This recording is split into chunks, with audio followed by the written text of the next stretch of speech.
Акыркы 15 жылда Кыргызстанда ымыркайлардын өлүмү азайды. Бирок жаңы төрөлгөн балдардын чарчап калуусу дагы да болсо жогору бойдон калууда. Биздин өлкөдө жыл сайын 2000ден ашуун ымыркай чарчап калат.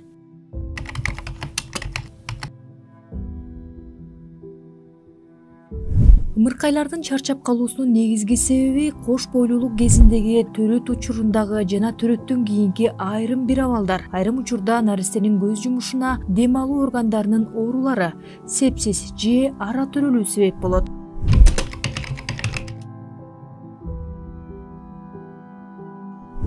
Эне баланын ден соолугу бири-бири менен тыгыз байланышта. Эненин жакшы тамактануусу баланын аман калышы менен дени сак болушуна чоң таасир берет. Кош бойлуу аялдар жана энелер сөзсүз түрдө жетиштүү көлөмдө темир, фолий кислотасын жана йод ичиши керек.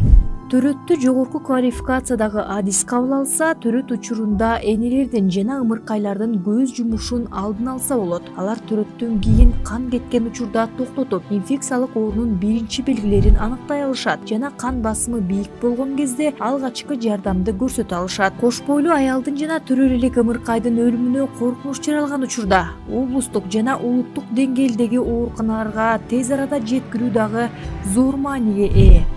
ЮНИСЕФтин изилдөөсүнө ылайык бул шарттар аткарылса, анда 2030 жылга чейин Кыргызстанда жаңы төрөлгөн ымыркайлардын өлүмүн 40%, ал эми энелердин өлүмүн 19%га алдын алууга болот. Саламаттык сактоо министрлиги ЮНИСЕФ менен биргеликте 4 жыл ичинде көп иштерди аткарды. Төрөт үйлөрүн заманбап медициналык жабдуулар менен камсыздады. 11 ооруканада оңдоп түзөө иштери жүргүзүлдү. Ымыркайлар төрөлгөндөн кийин үйлөргө барып текшерүү, аралган консультация берүү ишке кирди. Медицина кызматкерлеринин компетенттүүлүгүн арттыруу жолго коюлду. Мунун баары өлкөдө жаңы төрөлгөн наристелердин жашап кетүүсүнүн көрсөткүчүн жогорулатып, ымыркайлардын өлүмүн азайтты.